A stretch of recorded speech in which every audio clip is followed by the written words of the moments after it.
Good afternoon, everyone, and welcome back. Item 6 is a public hearing on expedited Bill 4121, Elections Council Districts Boundaries. This bill would revise the boundaries of council districts and generally amend the law related to elections and redistricting. A council work session is tentatively scheduled for November 30th, and persons wishing to submit additional material for our consideration should do so before the close of business on November 23rd. Ms. Salou, will you call the first speaker, please? Yes. Our first speaker for this public hearing is Mayor Jeffrey Slavin. Mr. Slavin, you have 2 minutes. Good afternoon, Mayor. Good afternoon, everyone. Thank you for this opportunity to speak. In most legislative bodies in the United States, once a decade redistricting decisions are the most difficult and challenging for every legislator. Fortunately, in Montgomery County this year, that should not be the case. This time, a balanced, well-staffed redistricting commission has recommended a thoughtfully crafted map that meets all of the required criteria and laws and has received enormous public input. I congratulate the commission for its work. Please know that I strongly support this map for a variety of reasons, but most especially because I believe that it will result in the next council being far more representative of our great county's changed demographics than the present one, and it will ultimately lead to better decisions for all of us. Furthermore, I urge you to pass this map without any amendments. In my view, most of the amendments that are floating around that I have become aware of in the press and online seem to reflect a total disrespect and lack of understanding of the process itself and of the legal requirements, and seem to be politically self-serving and or nothing more than sour grapes. Thank you. Thank you for your testimony. Our next speaker is Mr. Jason Maxstein. Mr. Maxstein, you have 2 minutes for your testimony, and you may begin when you're ready. Thank you for having me. My name is Jason Maxstein. I was a commissioner on the Redistricting Commission, a map drawer, and the first dissenter to sending the map unanimously to the County Council. The Commission recommended a redistricting map to the County Council based on a 6-5 vote. I've provided my full dissent statement to the County Council to look at because my abbreviated statement was denied from being included in the actual redistricting report. I urge you to please read the statement fully to understand my reasoning, but will also provide a summary here via testimony. The primary reasons I could not vote for the map sent to Council are based upon the 2 up-county districts. I have no issues with the down-county areas, which were mostly similar to mine as well. The decision to keep Rockville and Gaithersburg together, there were a lot of limitations placed on how this area of the county could be divided. However, not all the choices were a result of that. The approved map fails to consider the equity lens with respect to Asian and Pacific Islanders in any meaningful way. In fact, it actually divides up multiple communities of interest. Montgomery County is very diverse, but there is only one predominantly Asian and Pacific Islander area in the county, and the approved map split this area into 2 districts by splitting Trevilla from North Potomac. In Clarksburg, similar issues occur in the map, isolating Asian and Pacific Islander communities in Cedar Grove from the populations in Clarksburg and Germantown. This results in the heavily Asian Pacific Islander areas of Up County being divided into 3 different districts instead of 2, and waters down this community's voting power. Germantown and Clarksburg are among the fastest growing areas in the county and also are the most diverse in the Up County areas. By putting both into 1 district, it makes the second Up County district centered more upon the whiter, wealthier areas that are more mid-county and down towards the down county. So I appreciate if you would take a look at my full statement, and the rest is in there. So thank you. Thank you for your testimony. Our next speaker is Ms. Valerie Irvin. Ms. Irvin, you have 2 minutes for your testimony, and you may begin when you are ready.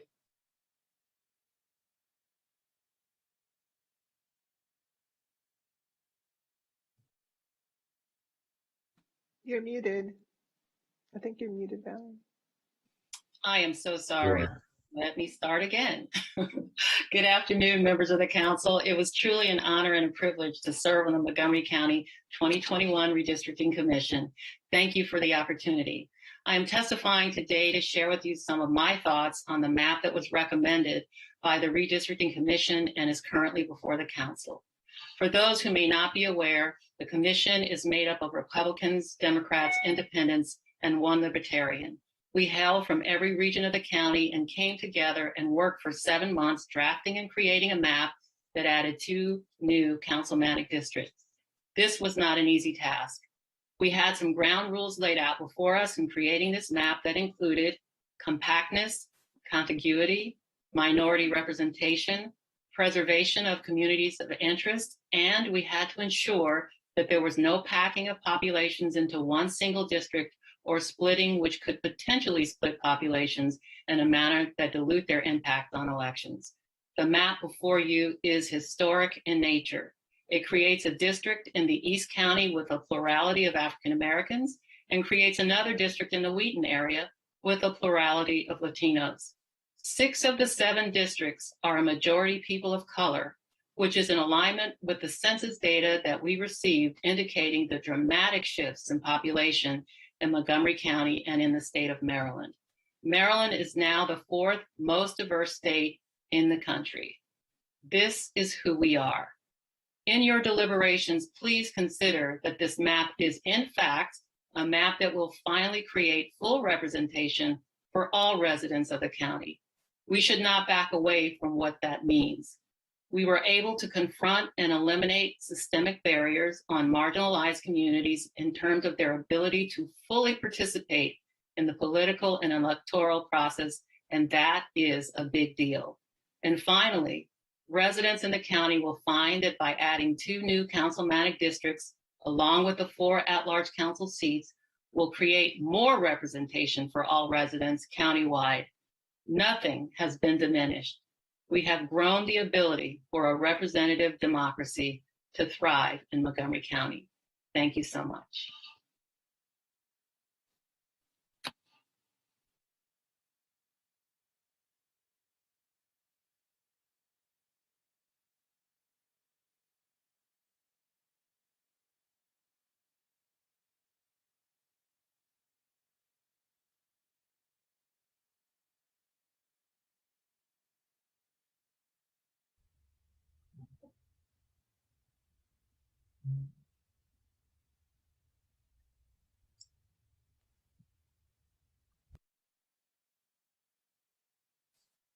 Richard, did we lose you?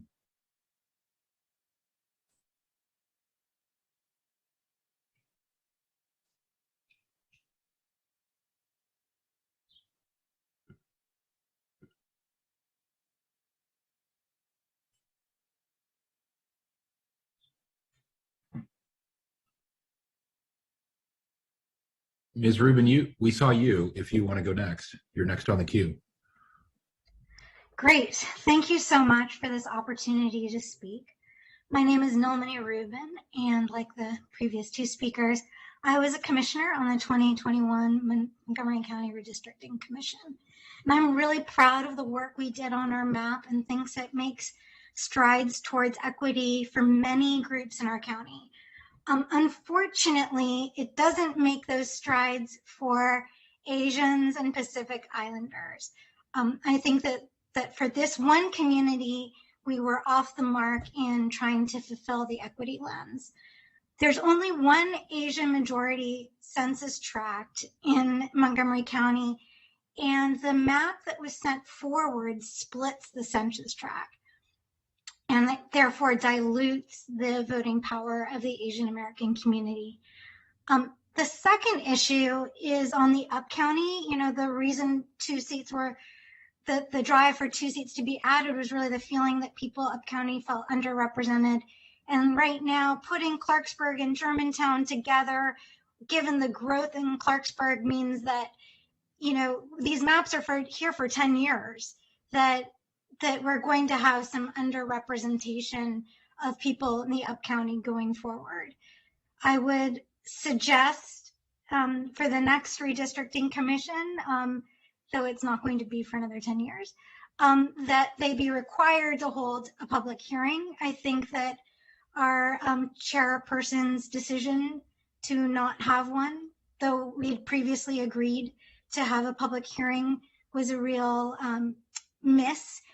We would have had opportunities to hear some of the things you're hearing now to really improve the map. I think that we should have been required to post the maps before we were we voted on them, which is another requirement you can put in. And I would also say that there should be a requirement that if 2 or more members of the commission have a dissenting or minority view, that they be allowed to have a minority report. When you have a structure that the majority can just decide to silence the minority, I think it quells transparency and transparency that the people of Montgomery County deserve. So thank you very much. Thank you for your testimony, and I apologize, I had technical difficulties. Our next speaker is Ms. Paula Bienenfeld. Ms. Bienenfeld, you have 2 minutes for your testimony, and you may begin when you are ready. Oh, yes. Hello. I'm Dr. Paula Bienenfeld, representing North Bethesda Neighborhoods, a small organization that works to better our streets and neighborhoods in the North Bethesda area. I and my neighbors are to be in the proposed Bowtie District that stretches from North Bethesda, narrows significantly, and then stretches out again to include Silver Spring and Tacoma Park. I'm asking you to vote no on the gerrymandered Bowtie District that includes our neighborhoods, and please send it back to the Redistricting Commission. The map was adopted with a very tight vote, 6-5. None of the commissioners live in our neighborhoods, even though the idea was that the choice of the commissioners by you was to represent the different communities in our county. The map is clearly gerrymandered, and it violated at least 3 of the guiding principles: compactness, contiguity, and preservation of community interest. In addition, we understand that the new district was created as an afterthought because early on constraints were created that Rockville and Gaithersburg must be together in one district, and that Bethesda, Chevy Chase, and Somerset had to be together in another district. In addition, we understand that behind the scenes politicking had an adverse impact on what residents assumed was a nonpartisan process. We understand, for example, that certain commissioners told others they knew they had the votes on the council to approve the map that was put forward. So there was back and forth that was very political in nature. The maps that the commissioners used a secret redistricting tool that needs to be made public, and we request that you make that public. The maps originally were fuzzy and without detail, and I can tell you that I worked with a GIS professional, and in a matter of minutes, they created a Google Earth map that had the census districts overlain, and if you hover your mouse on the census district, you can see the census data. And I put that up on Google Drives if anybody would like the link. Now the responsibility lies with you as council members to do the right thing and vote no on the flawed map. Please review the other maps that were produced so you have the full story of the process and have the opportunity to redress what was supposed to have been a nonpartisan process operating in the best interests of the entire county and our communities. Thank you. Thank you for your testimony. Our next speaker is Ms. Rosemary Arcoin. Ms. Arcoin, you have 2 minutes for your testimony, and you may begin when you are ready.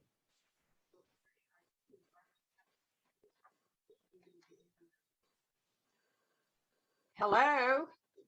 Yes, we can hear you. Can you hear me? Yes. We can hear you. Okay, thank you. Hello, my name is Rosemary Arcoin, a resident of Goshen in the Up County for the past 43 years and co-founder of the Greater Goshen Civic Association. Thank you very much for the opportunity to speak today. I have listened to most of the Redistricting Commission's meetings, and I wish to thank each and every one of them for their hours of work to come up with a map. Not an easy task. I personally favor map 2 as submitted by Jason Maxstein. I feel that one really gives the Up County the fair and just representation on the council that has been missing for a long, long time. In fact, it gives 2 seats in the Up County. Jason's map includes communities that have a lot in common with each other. I don't know if the county council finally received a minority report with the map 1 that was submitted to you. I do think you should have received a minority report. While 6 commissioners voted for map 1, we don't know what map the other 5 commissioners would have voted for. Actually, you should have received all 3 maps, in my opinion. With more representation from the Up County on the county council, maybe many more of their needs would be granted, especially the completion of the 5.6 miles of Mid-County Extended, M83, on the books since 1964 and promised to the Up County residents, especially Clarksburg. You can't go from 2,000 to about 50,000 residents and not build this crucial road. BRT could use the M83, and having M83 would alleviate traffic on 270, a win-win situation. Again, you have a difficult task ahead, but please consider all that I have said. Feel free to contact me if you need more information. Thank you for your time and consideration, and good luck. Thank you for your testimony. Our next speaker is Ms. Betty Romero. Ms. Romero, you have 2 minutes for your testimony, and you may begin when you are ready. Hi, my name is Betty Romero, and I have been a resident of North Bethesda for the past 30 years. I'm a board member of Friends of White Flint and the vice president of the Timberlawn Homeowners Association. And I'm here today to convey mine and my neighbors' strong opposition to the proposed gerrymander district that goes against our identity, dilutes our development efforts, and pulls North Bethesda away from neighbors, schools, and community. The proposed district, shaped like a nonsensical bow tie, combines North Bethesda and Kensington with Silver Spring and Tacoma Park. Besides their geographical separation, the two regions have different and unique features and potential. It appears that the Commission gave more weight to the desires of Brockville-Gaithersburg to be in one district than to North Bethesda's desire to stay in with Bethesda. We never had a chance to participate in any public hearing or to look at the maps. Unfortunately, the Redistricting Commission decided without consulting North Bethesda residents or any other as a matter of fact, and did not enable our active community to be adequately represented in the decision-making process. Instead, they have diminished and used North Bethesda as a sacrificial lamb to make other districts work. We urge the County Council to develop a new map that puts North Bethesda back with its Route 355 corridor neighbors that share economic interests, community history, and political ties. We even renamed the metro station to strengthen our identity as North Bethesda. And yes, we understand that it is complicated and there is a time crunch when reconsidering geographic continuity, competitiveness, minority representation, and partisan fairness, but it can and it should be done. These maps are unacceptable, and North Bethesda residents expect— Ms. Romero, I'm sorry to interrupt, but your time is up. All right, well, I was just going to say that we're going to give a strong showing, and thank you for listening and considering our opposition statement. Thank you for your testimony. Our next speaker is Mr. Matthew Herman. Mr. Herman, you have 2 minutes for your testimony, and you may begin when you are ready. Thank you very much. Thank you, council members, and appreciate this opportunity to testify this afternoon. I'm Matt Herman, and I'm here in my capacity as chairman of the White Flint Downtown Advisory Committee. As you know, our goal is to provide advice on how best to fulfill the goals of the White Flint Sector Plan.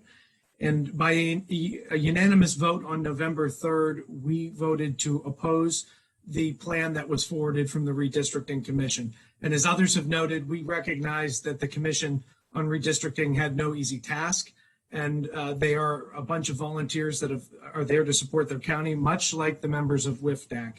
However, we urge the council to consider amendments that would redraw White Flint either to the district to the north, Rockville, or to the district to the south, which includes Bethesda. As others have mentioned, are historically, economically, and politically, the future of the White Flint district, North Bethesda, has been tied either to our north or to our south. To the north, whether it's additive and advanced manufacturing in Twin Brook and Rockville, or whether it's the biosciences to the south at NIH and Walter Reed, Bethesda Naval. We're really worried that the current map as it's drawn potentially minimizes the vote of residents in North Bethesda and risks the continued support and, I'd say general consensus on what we're doing in the White Flint district. Purely put, we believe this district is gerrymandered. And we do question one of the fundamental first decisions made by the Redistricting Commission, which was keeping Rockville and Gaithersburg together in one council district. That decision precipitated a lot of other decisions that, again, forced us into a district we just don't think makes a ton of sense. So again, with respect to the redistricting commission, we also feel that they didn't truly follow the ground rules that they set for themselves. In particular, when it came to the preservation of community interests, we do not believe the districts as it's currently drafted maintains that one ground rule as it pertains to North Bethesda. So again, we appreciate your consideration of this. There are no easy decisions. We recognize that, but we certainly hope that an amendment could be entertained to put North Bethesda back in a district that makes more historical, economic, and political sense. Thank you for your time. Thank you for your testimony.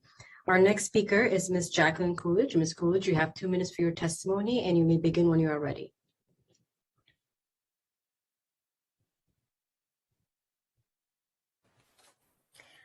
Thank you for the opportunity to speak before the council. My name is Jacqueline Coolidge. I've been a resident of Montgomery County for over 25 years, and I reside in the current District 1. I am here to testify in favor of Expedited Bill 4121 on behalf of the Montgomery County League of Women Voters. First, we would like to commend the council for appointing an independent commission to draft the proposed map. We have been favorably impressed by the work of the Redistricting Commission. Second, we believe the commission's proposed map achieves some worthwhile goals. In particular, it creates a plurality African American district and a plurality Hispanic district. This should help these communities elect representatives of their choice. In addition, the map creates 2 new up-county districts, increasing representation from an area that has felt underrepresented on the council. In particular, we believe this map does a good job of protecting vulnerable communities of interest in the county. We have compared the draft map with the Center for Disease Control's map of social vulnerability, which I included in our written testimony. The 2 alternative maps proposed to the commission are also good maps, but we believe the majority approved map has the edge in prioritizing the interests of the most vulnerable communities of interest within the county. In addition, we would like to commend the commission for deciding not to consider things such as the residence of current incumbents, another important feature the county council should respect in its vote on a final map. Of course, no map can be considered perfect. Some members of the public will inevitably and have shown disappointment and come forward with requests for changes. While we can imagine that the council may want to make minor adjustments to the proposed map, we urge it not to indulge in substantial changes without further public hearings. Thank you. Thank you for your testimony. Our next speaker is Ms. Marilyn Balcombe. Ms. Balcombe, you have 2 minutes for your testimony, and you may begin when you are ready.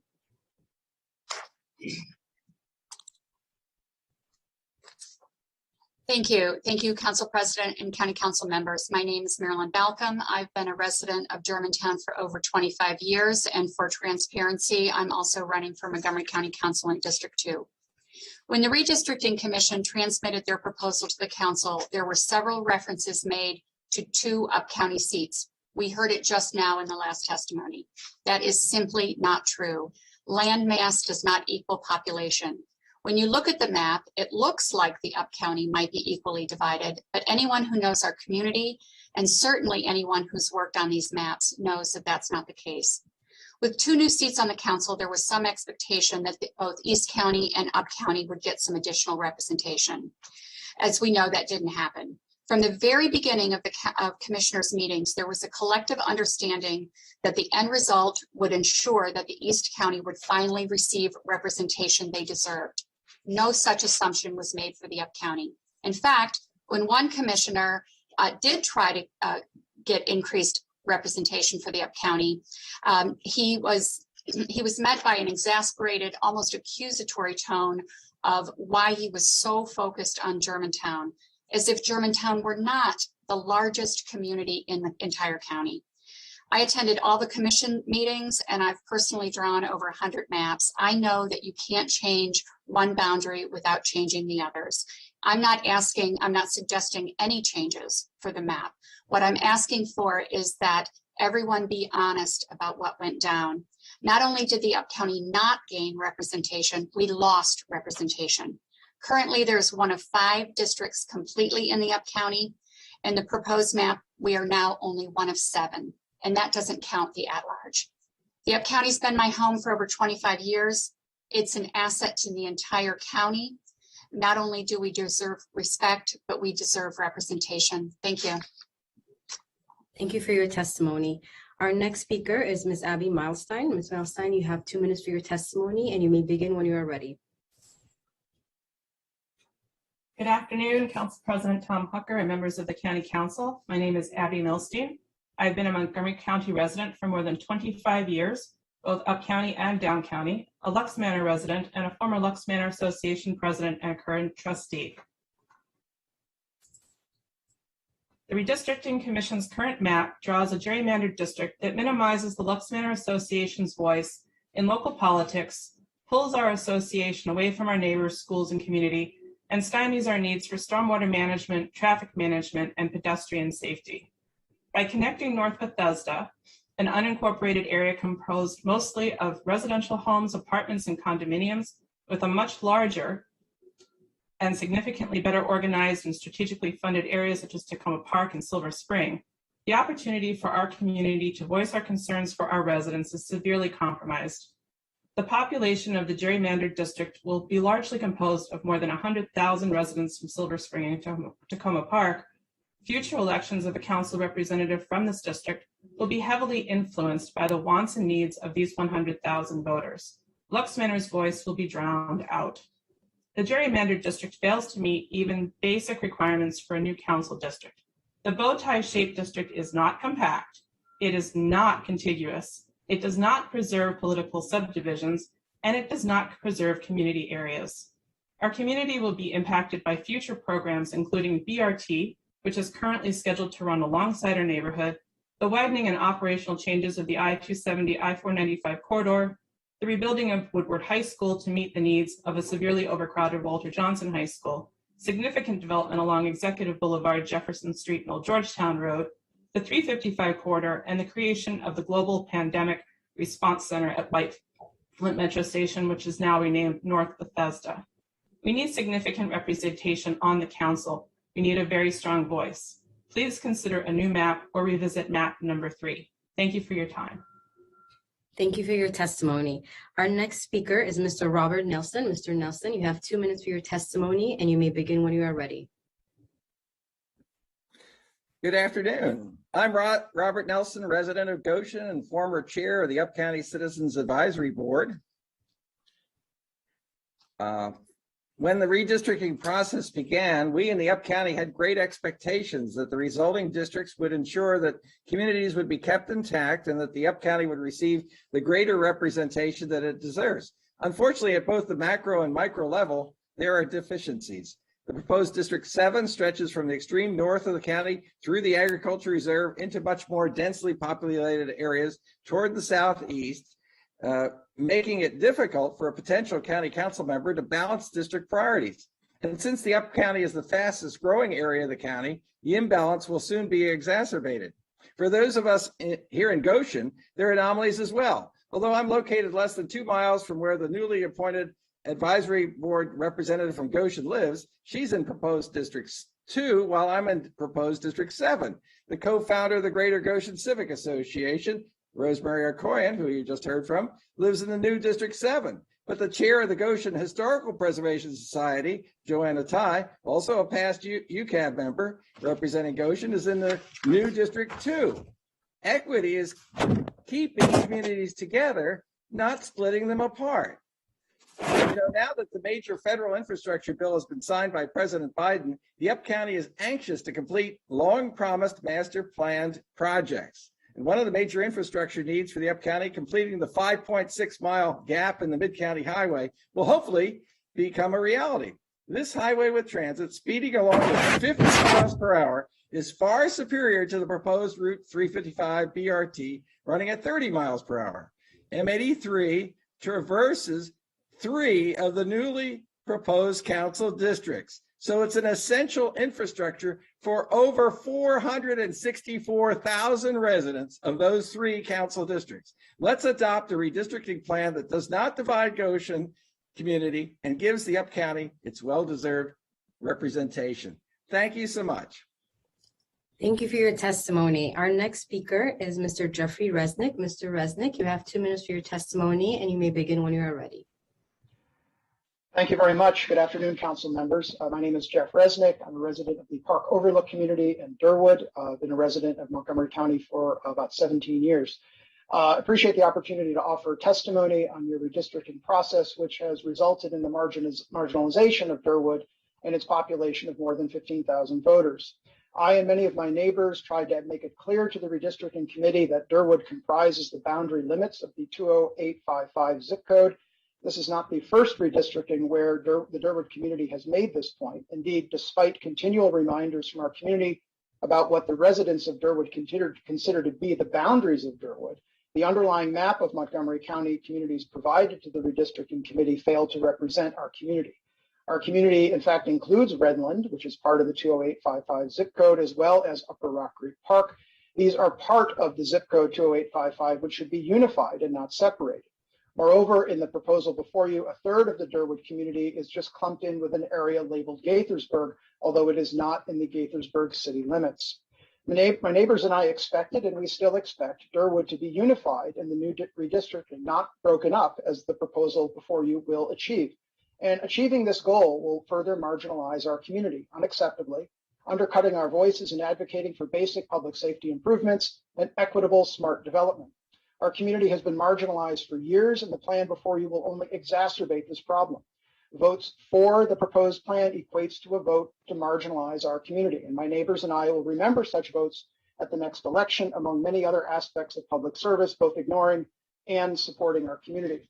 I'm now joining with others to ask you to unite Durwood totally within District 7, where it belongs, and to support this request, the president of the Shady Grove Civic Alliance, Dr. Carol Kosary, has provided you with a memo containing proposed changes to the map before you. Dr. Kosary's memo addresses 3 issues: Durwood, Kent Mill, and Clarksburg. I encourage you to read this carefully and welcome her expertise as a doctorally trained statistician with nearly 40 years of federal service as a leader in mathematical statistics. Thank you for listening and for your service to our engaged community. Thank you. Thank you for your testimony. Our next speaker is Mr. Kaushambi Shah. Mr. Shah, you have 2 minutes for your testimony, and you may begin when you are ready.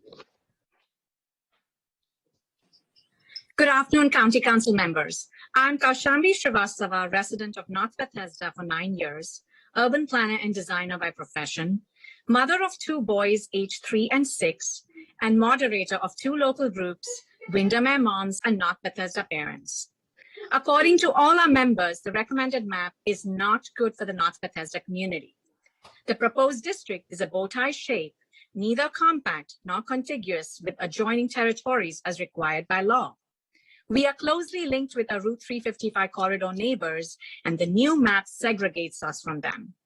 We are feeling marginalized, with 100,000 people in the Silver Spring Tacoma Park end of the bow tie and just 50,000 people in North Bethesda. Our children attend preschools and schools in Bethesda, Potomac, Rockville, and North Bethesda. The council makes funding decisions for our local schools, and we are deeply concerned that the council member will prioritize Silver Spring and Tacoma Park due to their majority in the new district. Due to geographic proximity and like-minded concerns, we have naturally come to form strong bonds within the Bethesda Potomac Rockville Moms group, which is over 14,000 strong members. In this group, we exchange local resources like doctors and dentists, music and art classes, parks and daycares, and the list goes on. Some argue North Bethesda is Rockville, and others argue North Bethesda is Bethesda. Nobody has ever argued that North Bethesda belongs to Silver Spring or Tacoma Park. The recommended map does not preserve communities of interest as required by the Commission's ground rules. We need to align ourselves with neighbors along the Route 355 corridor. We need to create a new map. Thank you. Thank you for your testimony. Our next speaker is Mr. George Parrish. Mr. Parrish, you have 2 minutes for your testimony, and you may begin when you are ready.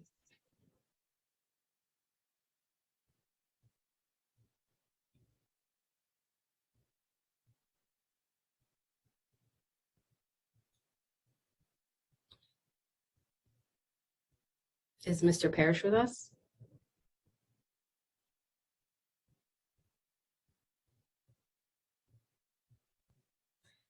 Okay, we'll move on to the next speaker and come back to Mr. Parrish at the end. Our next speaker is Mr. Bainam Dayanim. Mr. Dayanim, we have 2 minutes for your testimony, and you may begin when you are ready.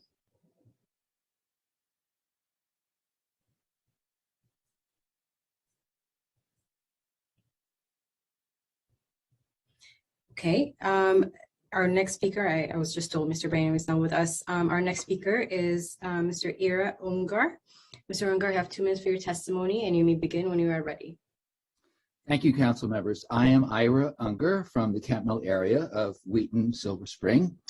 The commission made an error in dividing Kent Mill along Arcola Avenue. Kent Mill is the Washington area's largest Orthodox Jewish community. The homes, shopping center, and religious and educational institutions on the west side of Arcola, proposed for District 6, are an integral part of the lives of Kent Mill residents living in what is proposed for District 5, east of Arcola.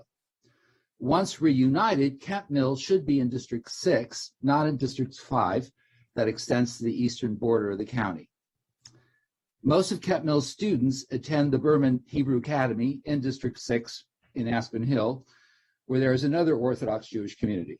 With the majority of Berman students living in Kent Mill, we have vested interests in each other's communities. Second, Wheaton's commercial area, including Costco and its development, as well as Glenmont's, are in District 6 and very much affect us. The Wheaton Mall is our closest mall. The Wheaton Post Office, our closest post office.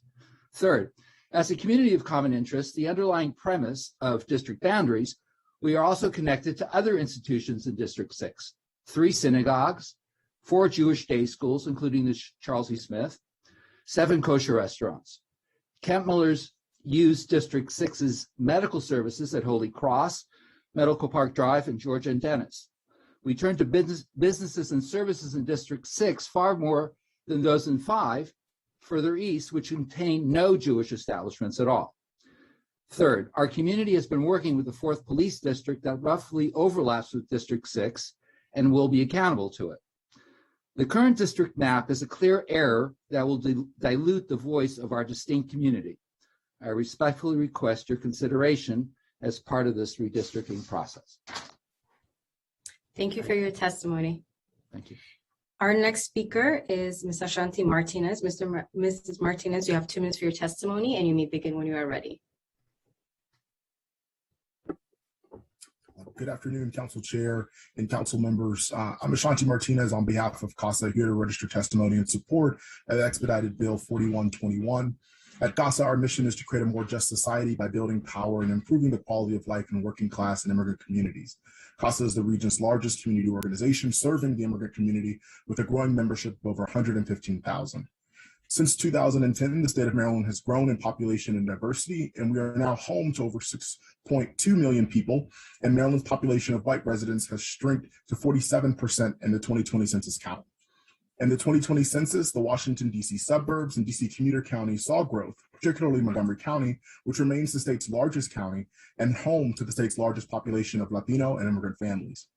We believe that the selected council map highlights the growth Montgomery County has experienced the last decade and will allow for diverse communities to have a voice and send diverse voices to the halls of power. We applaud the county for the creation of the newly proposed District 6 and 5 because they achieve an accurate reflection of communities of interest that have historically been underrepresented in Montgomery County government. We appreciate that the selected map not be altered, and we ask that it not be amended and that the council remain committed to creating districts that have plurality of populations. We at CASA appreciate the work that the Redistricting Commission conducted, and we appreciate the council for providing the community an opportunity to weigh in. We urge the council to pass Expedited Bill 4121 and look forward to continuing our work together, making Montgomery County a better place for immigrant and working families. Thank you. Thank you for your testimony. I was informed that Mr. Parrish and Mr. Eisenman are not here, so that wraps up our speakers list for this council, for this public hearing. Mr. Council President. Thank you so much, Ms. Salou. Thank you very much to all our speakers, particularly the members of the Redistricting Commission who appeared before us today for all your hard work. Item 7 This public hearing is now closed. Item 7 is a public hearing and action on a special appropriation to the FY22 operating budget, Montgomery County Government, Office of the County Executive, Online Sales and Telework Grant Program, $869,733, and an amendment to the FY22 Resolution 19872, Section G, FY22 Designation of Entities for Non-Competitive Award Status, Conference and Visitors Bureau. The bill would assist businesses to develop an online sales framework and or offer employees telework opportunities.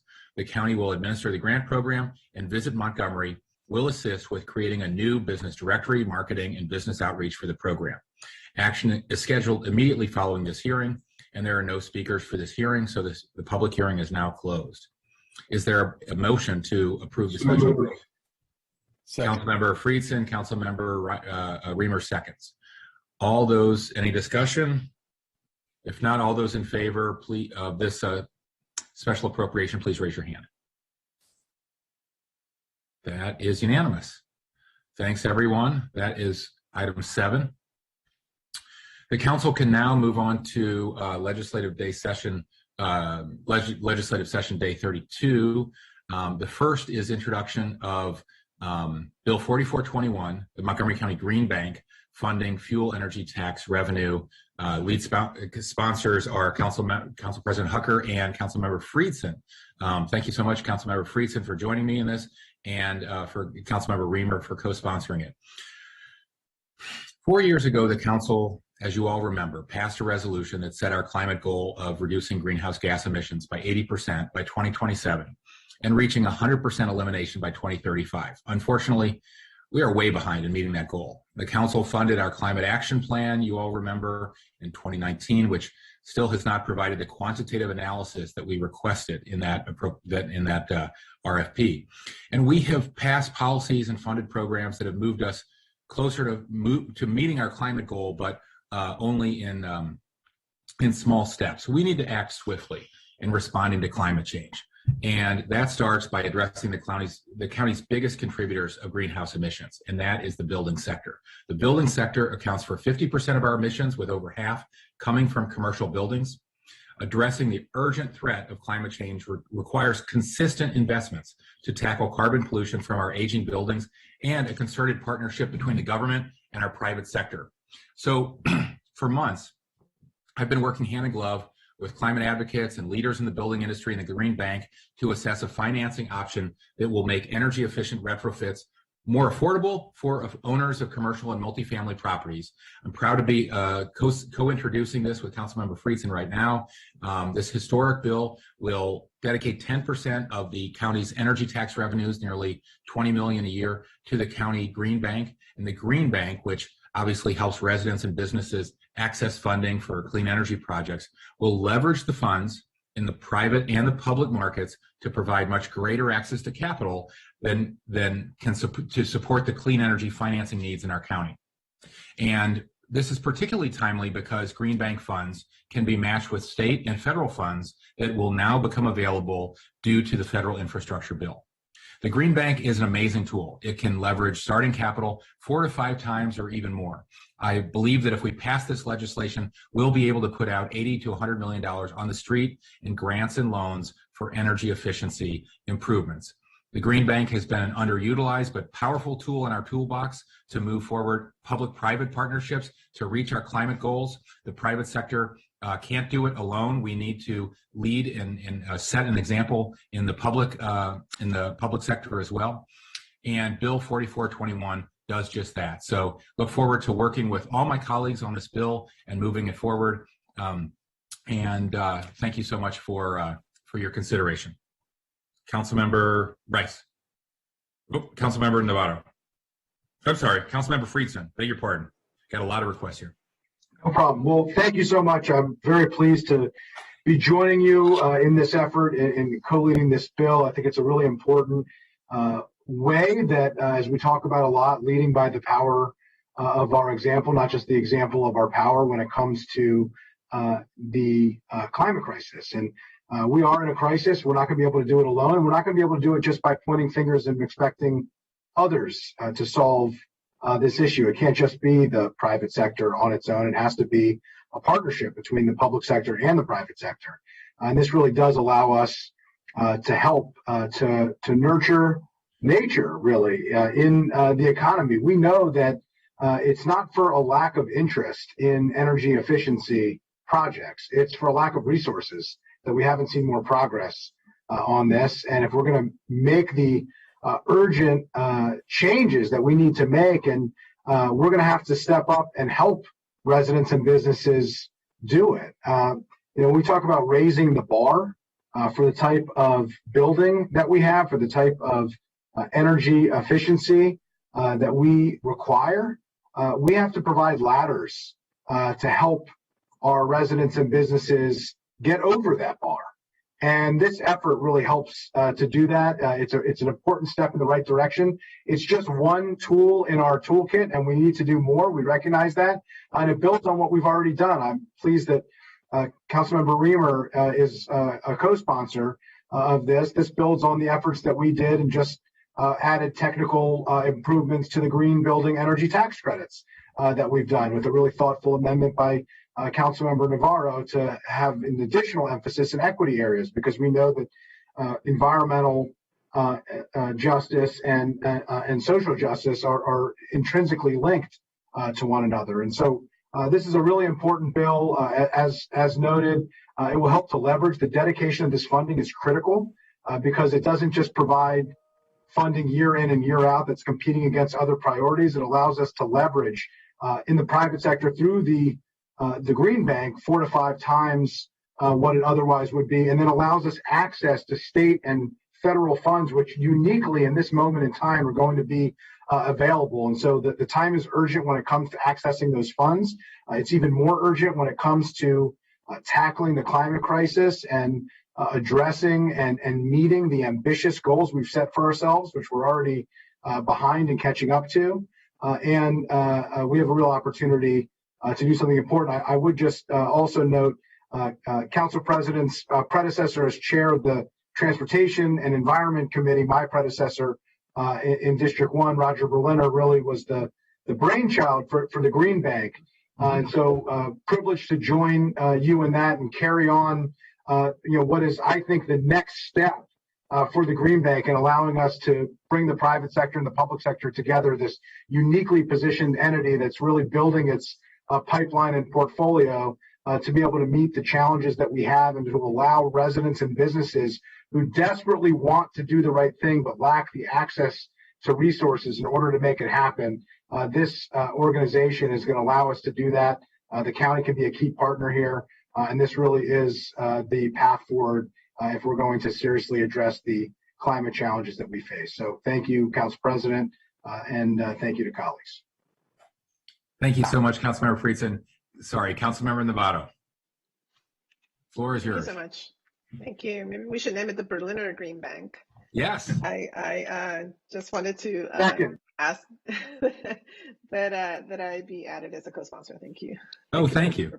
I said yesterday at our little event that I feel like Councilmember Berliner was here at the birth of the Green Bank, and today it's graduating from college. So we should all be proud of that. Councilmember Katz.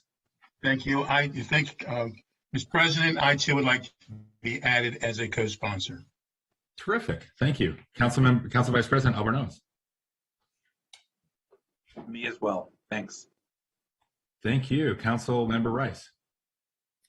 Add me as well, please. Thank you. Anyone else? Okay. Councilmember Tawanda. Thank you. Let's make it a party, and I'd like to be added as well. And I shout out to Councilmember Berliner, whose office I sit in and whose chair and desk I sit at. So nice. I want to give him a shout out for that, for the Green Bank. And thanks to Tom Bayo and the great group there. And this is a great idea to continue this trajectory. So happy to co-sponsor. Absolutely. I'll let Councilmember Berliner know about all this. I'm sure he's happy while he's fly fishing, probably today. All right. Thank you all so much. I like this party very much. Now that bill is now introduced. Next is item 8B, the introduction of expedited bill 4521, elections public campaign financing restrictions. A public hearing is scheduled for December 7th, 2021 at 1:30 p.m. Councilmember Glass. Thank you, Mr. President. Just real quick, this bill simply amends the existing public financing law to allow for coordination between candidates and central committees of all parties to create a level playing field for candidates for county council and county executive. So thank you very much for the introduction, and to all the co-leads on this legislation. Thank you for moving it forward. Councilmember Novato. Thank you, Mr. President. So I would like to be added as a co-sponsor. This has been a topic of conversation because apparently it was one of those things that had not been contemplated fully, and there seems to be some disagreement in terms of the interpretation of the regulations and the law. So I think it's good to clarify it. I also want to just point out that we did receive from Ms. Willens, I did request that she reach out to Mr. DeMarinis, who is the director of the Division of Candidacy and Campaign Finance at the State Board of Elections. He did share with us that the State Board of Election is going to take this up in their next meeting, December 16th. So we will be obviously monitoring that very closely, because if they're able to resolve this, then perhaps we don't need to act. So we will be monitoring that closely, and hopefully everything will be resolved and it will level the playing field, as Councilmember Glass noted, for those who want to participate in public campaign finance, not to be penalized because of this interpretation and the way that it was drafted. So thank you all for working on this, and we'll keep track of all the developments. Thank you. Councilmember Rice. I'd just like to be added as a co-sponsor as well. Thank you. Me as well. Councilmember Katz? Were you raising your hand? Sorry. Thank you, Mr. President. I was actually wiping my nose, but I do appreciate the sensitivity. Thanks. My pleasure. Councilmember Jawando, were you on this or the last one? I can't tell from my text. Okay, great. All right. Well, that is everybody on this. This bill, the expedited bill, is introduced. Thank you. And now we can return back to item 5 for the consent calendar. Item G, 5G, is a resolution to support Metropolitan Washington Council of Governments endorsing equity emphasis areas as a key planning concept and a tool to inform decision-making and action. And 5H is a resolution to support the Metropolitan Washington Council of Governments endorsing high-capacity transit areas as a key planning concept and tool to inform decision-making and action. We all learned, Councilmember Navarro and I learned a lot about this at the retreat in Cambridge. It's terrific stuff. Councilmember Navarro. Well, thank you, colleagues. We did talk about this a little bit when it was introduced, and as Council President Harker has pointed out, it's a regional tool. I had the privilege of being part of the work group that drafted the resolution that Metropolitan Washington Council of Governments adopted. Again, it's very much aligned with everything we're doing, including Thrive 2050. And I just want to thank all of you for agreeing to support this, so we can be on record, like many other jurisdictions across the region, that these are important elements that we will be taking into consideration as we plan for the present and future. Thank you. Thank you. Okay, and thanks for your leadership on this. Is there a motion to approve? So moved. Councilmember Navarro approves motions, and Council moves, and Council Member Rice seconds. All those in favor, please raise your hand. That is unanimous. Okay, I hope everyone has a very safe and enjoyable Thanksgiving. We will not be meeting next week. I hope everyone watching who needs a vaccination or a flu shot uses this week to get one. Happy Thanksgiving, everyone. Travel safe. We are now adjourned.